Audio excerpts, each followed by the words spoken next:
Las entrevistas con los protagonistas del momento están siempre activas en Galáctica, Radio y Televisión Iberoamérica.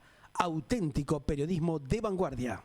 Bueno, ustedes saben que a lo largo justamente de estas horas hay una gran cantidad de inquietudes con respecto a todo lo que está pasando a nivel internacional, más en el área de América, ¿no?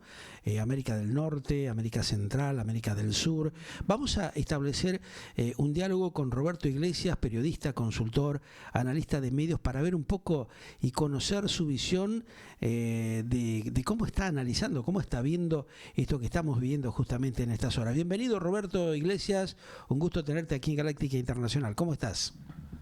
Muchas gracias, un gusto que me hayan llamado igualmente. Bueno, gracias, Roberto, por atendernos. La idea es un poco conocer y ver cuál es tu visión con respecto a esto que estamos viviendo en estas horas, realmente donde genera un inicio del año con temas bastante conflictivos, ¿no? Claro, me imagino que te estarás refiriendo particularmente al tema que ocupa casi todos los medios internacionales, Sí. Venezuela, Sí. ¿no es cierto? Bueno, me parece que el desalojo de Nicolás Maduro, Sí. incuestionablemente un dictador, y que encabezó una dictadura infame con presos políticos, tortura, muertos, desaparecidos, ejecuciones extrajudiciales, empobrecimiento de la población, supresión de libertades y, como para coronar todo esto, el escandaloso fraude electoral de 2024 que le arrebató la presidencia al candidato Edmundo González, representante de la corriente de esa valiente líder opositora que es María Corina Machado. Entonces, sin duda que más allá de cuestionamientos que después podemos ver en todo caso que se pueden hacer acerca de la situación interna en los Estados Unidos, es un tema para celebrar y ponerse contento. Es como una seguidilla de cosas permanentes, constante, que se vive en Venezuela, como viene pasando con otros varios países, ¿no? ¿Vos crees que esto realmente ya es una situación que se ha establecido, que se ha afirmado en muchos países del área americana? Roberto, ¿cómo lo estás viendo vos? ¿A qué situación te referirías? A esta cuestión del manejo de gobiernos antidemocráticos, de tiranos, de dictaduras realmente que han afectado a varias naciones, ¿no? Bueno, sí, afortunadamente estamos en una época que, digamos que se puede decir que quedan solamente 3 dictaduras en nuestro hemisferio. Puede haber gobiernos de centro-derecha, de centro-izquierda, liberales, libertarios, socialdemócratas, pero bueno, más allá de lo que pensemos en casos específicos, estamos hablando de democracias donde hay alternancia en el poder y posibilidad de reemplazar cada gobierno. En el caso que decía, estamos hablando de 3 dictaduras básicamente. En este caso son dictaduras de izquierda. En los 70 había dictaduras de derecha, en América Latina había también dictaduras de derecha, pero en este caso las dictaduras remanentes, que son Cuba, Venezuela y Nicaragua. Venezuela vamos a ver hasta qué punto se da la transición. Son las tres únicas dictaduras que hay, por cierto, dictaduras bastante longevas. La de Cuba estamos hablando de prácticamente 2/3 de siglo, ¿no es Claro, es una cierto? locura eso, ¿no? Más de 60 años. La de Venezuela, digamos, fue una dictadura que se afianzó gradualmente.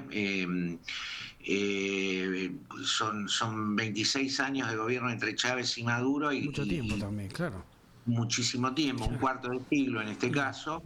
Y bueno, la de Nicaragua, podríamos decir que es la más reciente, aunque es una continuidad un poco del proceso sandinista que hubo en los 80, también liderado por Ortega, que bueno, al final, entre Ortega y el anterior histórico dictador de Nicaragua del siglo XX, que era Somoza, pareciera que no hay grandes diferencias, solamente el discurso, ¿no? Paradójicamente, aunque uno se lo consideraba de derecha y a otro de izquierda, pero también Nicaragua es capitalismo de amigos, proscripción, persecución, etcétera.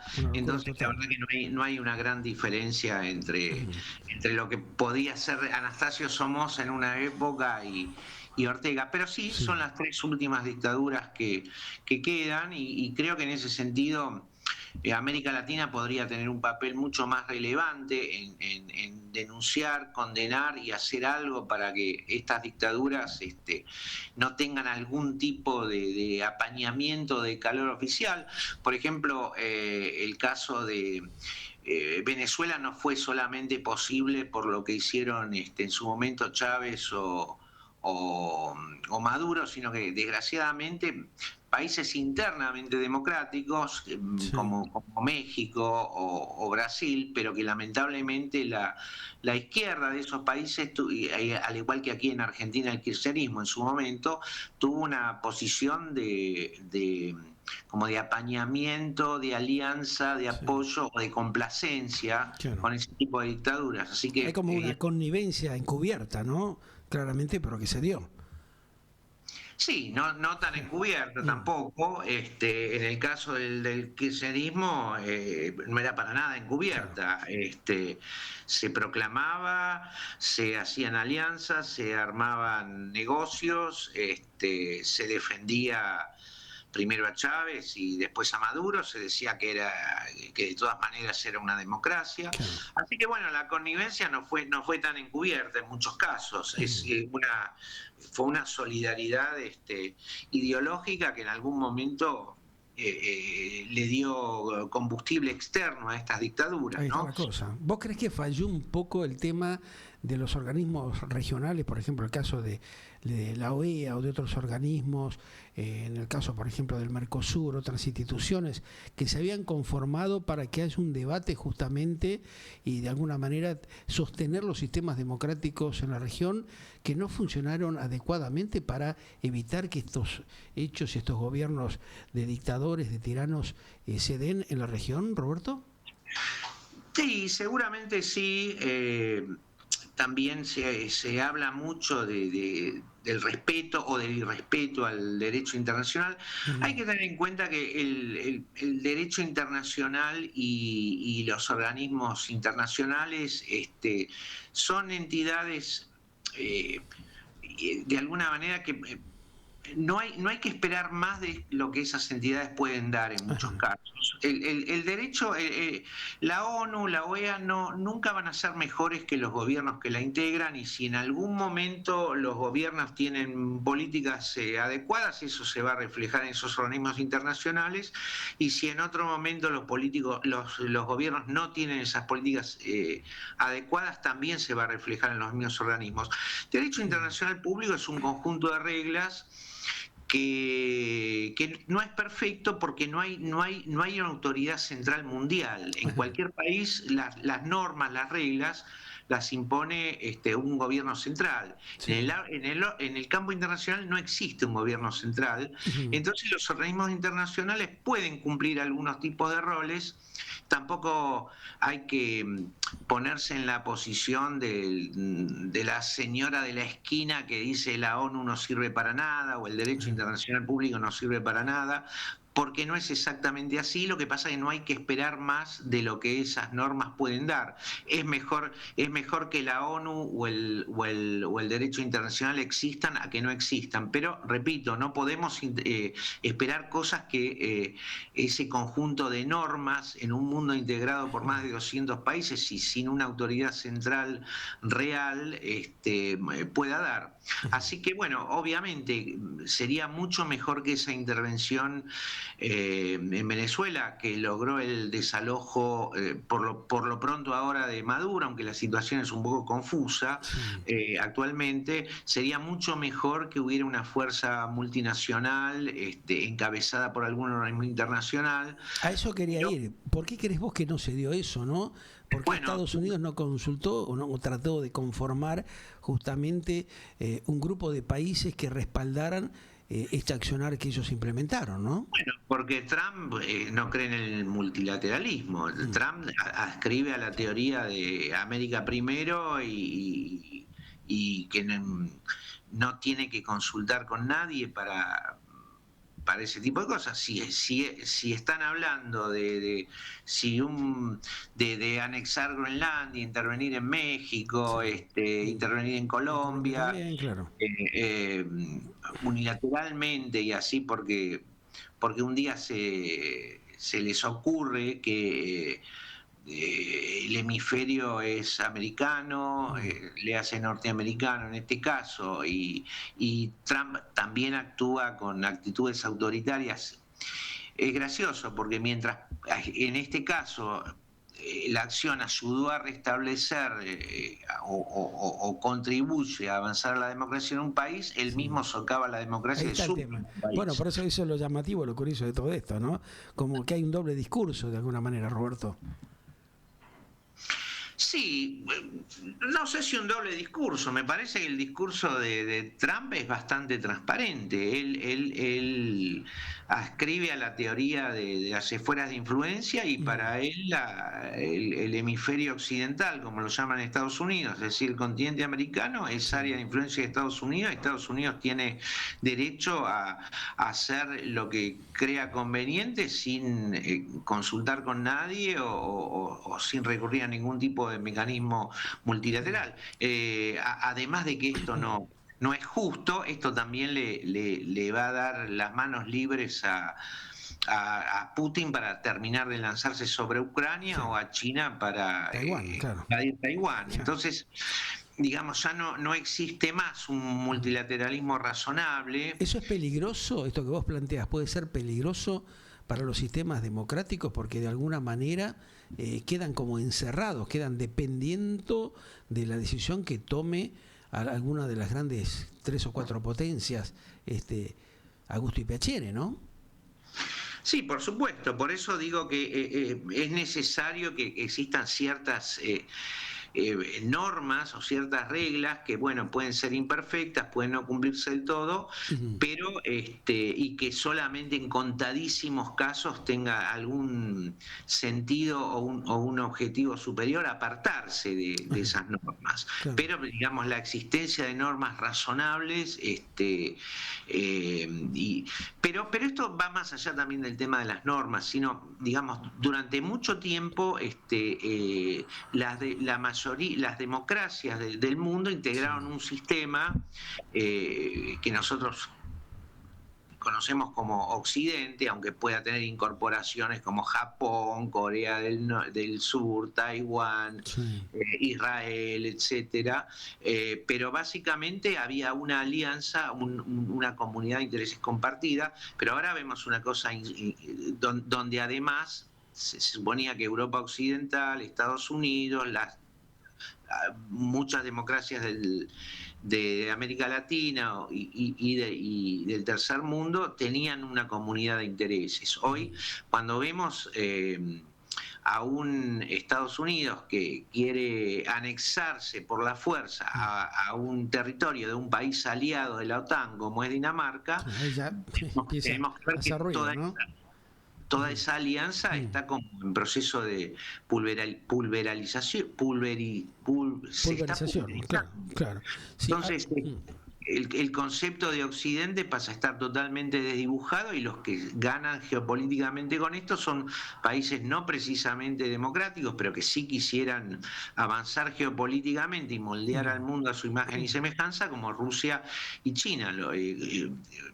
No Rusia, que no tiene un poder económico equivalente como lo tuvo en algún momento, ni tampoco un modelo que se presenta como deseable, pero sí China, que se presenta como ejemplo de orden y de crecimiento económico, siendo además uno de los países más represivos, vigiladores y controladores del mundo, ¿no? Ahí cuando vamos al tema justamente de represor, de vigilador, en este contexto de lo que estamos viviendo, esta gran cantidad de censuras que se van produciendo hacia los pequeños grupos de comunicación dentro del ámbito de los medios, ¿cómo perjudica o cómo afecta los sistemas democráticos?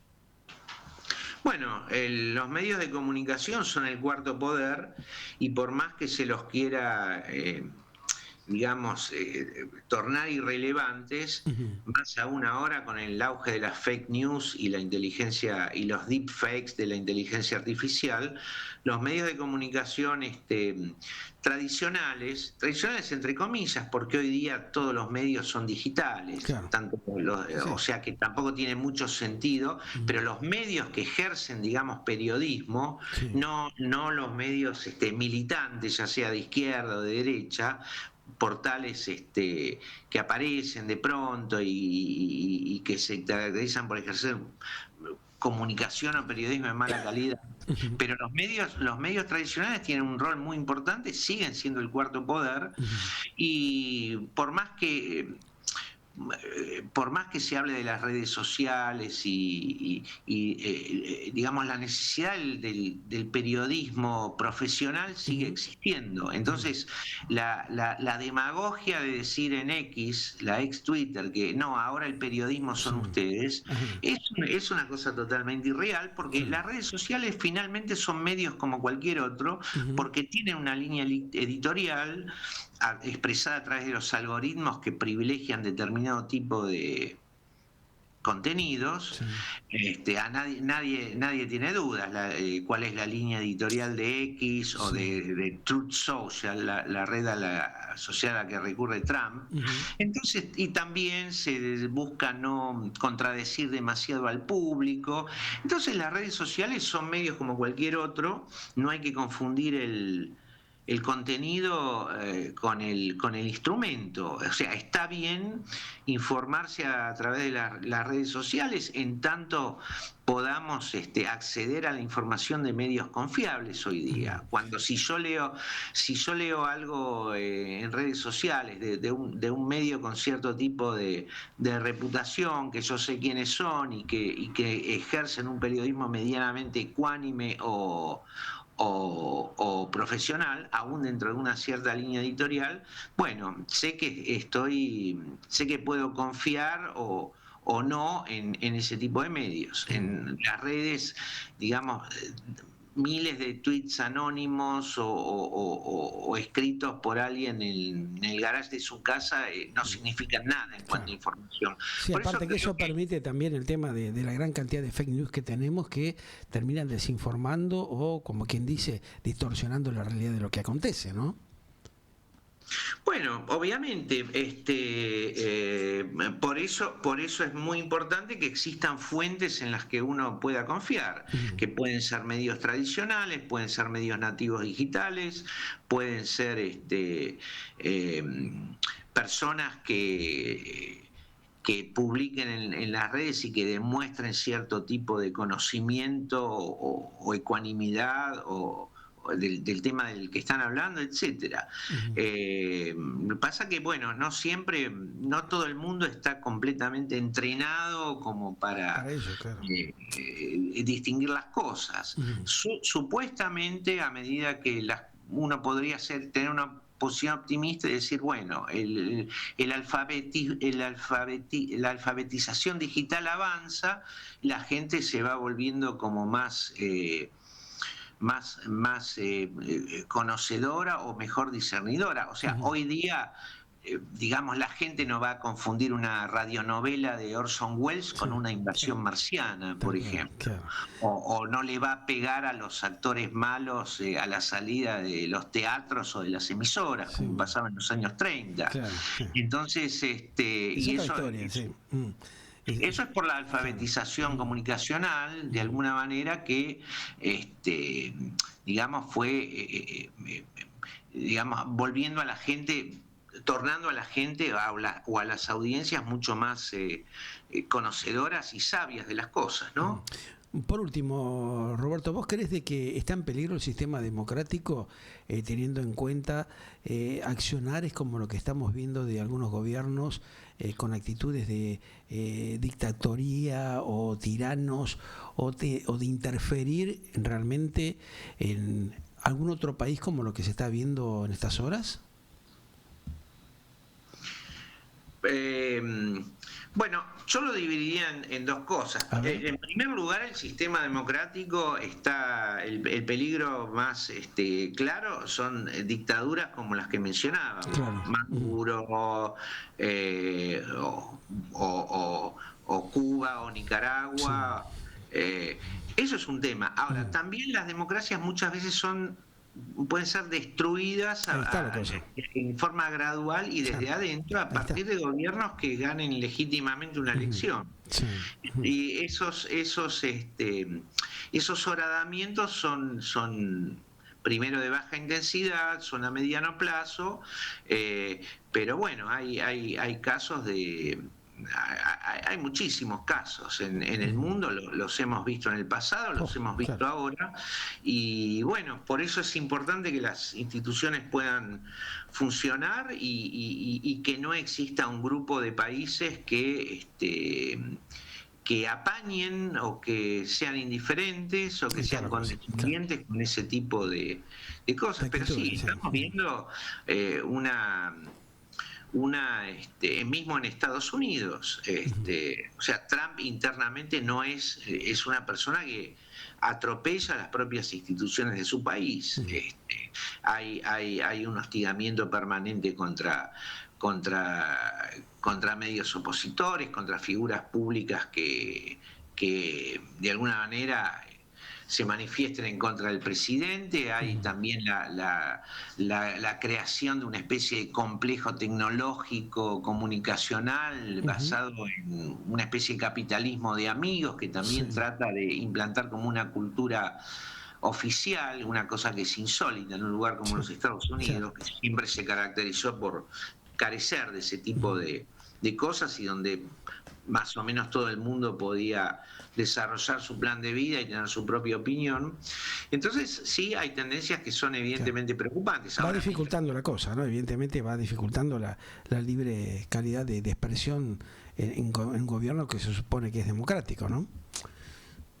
Sí, son gobiernos democráticos, pero evidentemente, o sea, no podemos comparar, digamos, los desatinos internos de Trump con una dictadura nefasta e infame como la de Maduro o como la de Putin, ¿no? Pero si vemos que en política exterior se empiezan a hacer amigos o a repartirse esferas de influencia, y mientras internamente, como pasa en Estados Unidos, la democracia sufre, bueno, son pasos que van socavando la democracia, y eso es lo que hay que estar alertas y prestar atención, no convalidarlo diciendo, bueno, la realidad del mundo es así, Trump es así, es un nuevo estilo, él es el imperador. O sea, hay mucha gente que en vez de tratar de explicar y analizar las cosas con mirada crítica, se limitan a aplaudir y decir, bueno, es la realidad mundial, en fin, hay que adaptarse, es así,